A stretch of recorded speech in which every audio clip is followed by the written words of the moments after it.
While America was busy slapping tariffs on everyone, Canada quietly moved $161.9 billion in trade with Europe. It was not a rumor, not a proposal. It was a done deal, and the White House found out the same way you did. After the fact, this is the story of how a middle power rewrote its economic future without asking permission from Washington.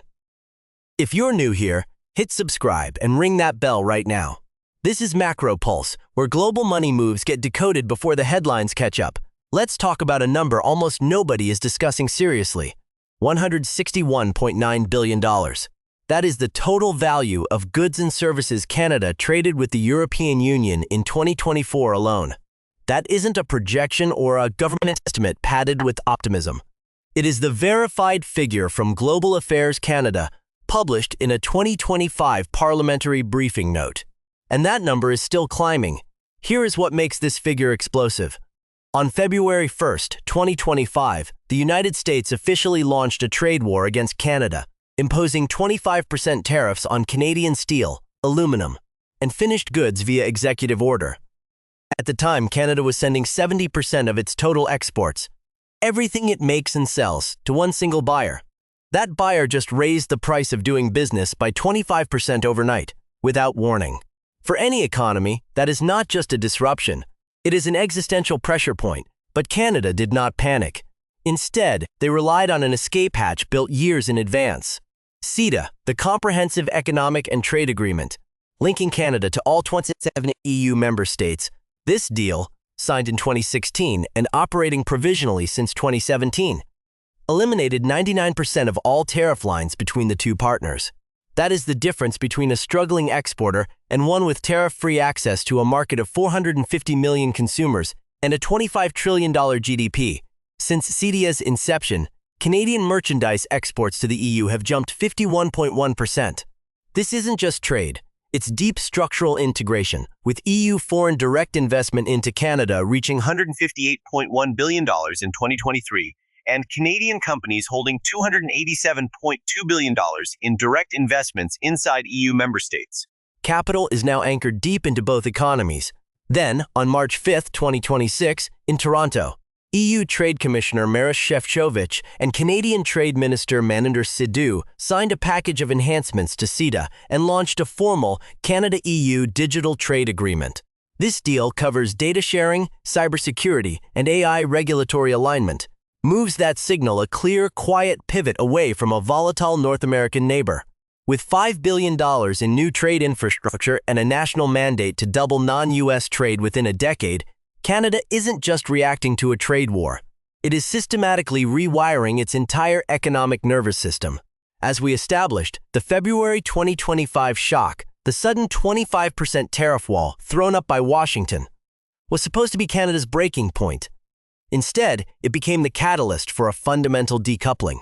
While the White House was focused on the political optics of its America First trade strategy, Ottawa and Brussels were quietly cementing a new, rules-based architecture designed specifically to insulate their economies from U.S. volatility.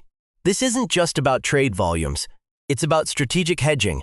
On March 5, 2026, in Toronto, European Trade Commissioner Maroš Šefčovič and Canadian Trade Minister Maninder Sidhu co-chaired the fifth meeting of the CETA Joint Committee.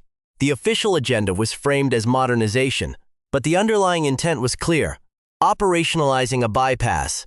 They signed a series of technical decisions, including expedited arbitration for small and medium-sized enterprises and a mutual recognition protocol for pharmaceutical ingredients, that effectively lowered the cost of transatlantic business while U.S. costs were skyrocketing. That detail tells you exactly where the power lies, in the legal certainty and supply chain resilience that CETA provides, which Washington's unpredictable tariff regime currently lacks. Consider the European Investment Bank's EIB move just days before that summit. On March 2, 2026, at the PDAC mining conference, the EIB signed a letter of intent to explore institutional arrangements to operate in Canada. This is unprecedented. The EIB is the world's largest multilateral lender, and its interest in Canadian soil isn't philanthropic. It is a direct play to secure the foundational inputs of Europe's green transition: aluminum, cobalt, nickel, and lithium. By launching negotiations on a digital trade agreement, we are ready to take the EU-Canada partnership to the next level, Commissioner Šefčovič remarked during the announcement. If CETA laid the foundation, a digital trade agreement will build the next floor. Here's what that means. The next floor is about control over the future economy. With over 40% of the €51 billion in annual EU-Canada services trade already delivered digitally, this agreement ensures that these flows remain protected from the same emergency tariff threats that hit physical goods in 2025. It creates a regulatory corridor where data, AI standards, and cybersecurity protocols are harmonized with Europe, not the US. The economic data confirms the shift is already well underway. In the fiscal year 2025, Canadian domestic exports to the US saw a significant contraction, yet aggregate non-US exports surged by 15.8%. This wasn't a slow drift. It was a $27.6 billion rerouting of capital and logistics in just 12 months. When regional hubs like Calgary, Ottawa-Gatineau, and Toronto post year-over-year non-US export growth rates ranging from 32% to 64%, the data is telling you that the private sector isn't waiting for a change in US administration. They are building the infrastructure of a post-dependency economy. This is architectural redesign. By codifying mutual recognition for professionals, like the agreement for architects that quietly came into force, and synchronizing digital regulatory frameworks, Canada is effectively plugging its economy into the European single market. The $18.5 billion currently being funneled into critical mineral projects via the Critical Minerals Production Alliance isn't just capital investment. It is a stake in the ground. It ensures that when the global market for green tech matures in the 2030s, the supply chains will be locked into a Canada-EU axis. But this leaves us with one glaring, unresolved question that will determine whether this pivot succeeds. Can Canada physically scale its logistics and production capacity fast enough to replace the sheer volume and speed of the US relationship? Or will the permanent reduction in output identified by the Bank of Canada become a new, lower baseline for Canadian prosperity? The complex maneuvering we've traced, from the immediate shock of February 2025 to the institutional entrenchment of the 2026 Digital and Mineral Accords, reveals a stark conclusion. Canada's pivot is not a temporary defensive posture. It is a permanent structural realignment. When the United States weaponized trade through executive order tariffs, it inadvertently forced Canada to accelerate a diversification strategy that now prioritizes the stability and regulatory alignment of the European Union over the volatile, increasingly protectionist proximity of the American market. For Canada, the bottom line is no longer about maximizing efficiency through North American integration, but about maximizing resilience through transatlantic diversification. By securing $18.5 billion in critical mineral investments and aligning digital standards with Brussels, Ottawa is building a Plan B that is rapidly becoming the Plan A. For the European Union, the Canada partnership serves as a strategic hedge, securing reliable, rule-of-law access to raw materials and green tech inputs that reduce their own vulnerability to American economic coercion. The result is an emerging economic corridor that bypasses the U.S.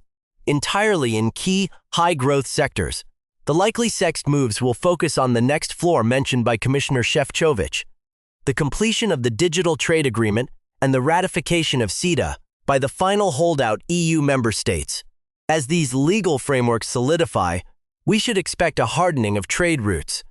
Capital won't just flow toward Europe, it will become trapped there in the form of deep, multi-sector integration that cannot be easily unwound by political shifts in Washington or Ottawa.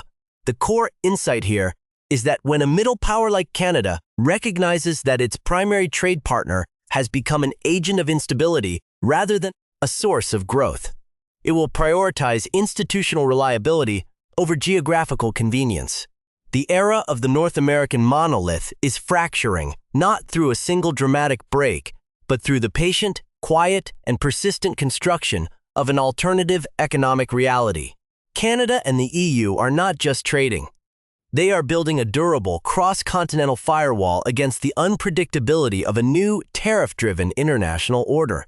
The shift is locked, loaded, and already paying dividends to those who looked past the headlines.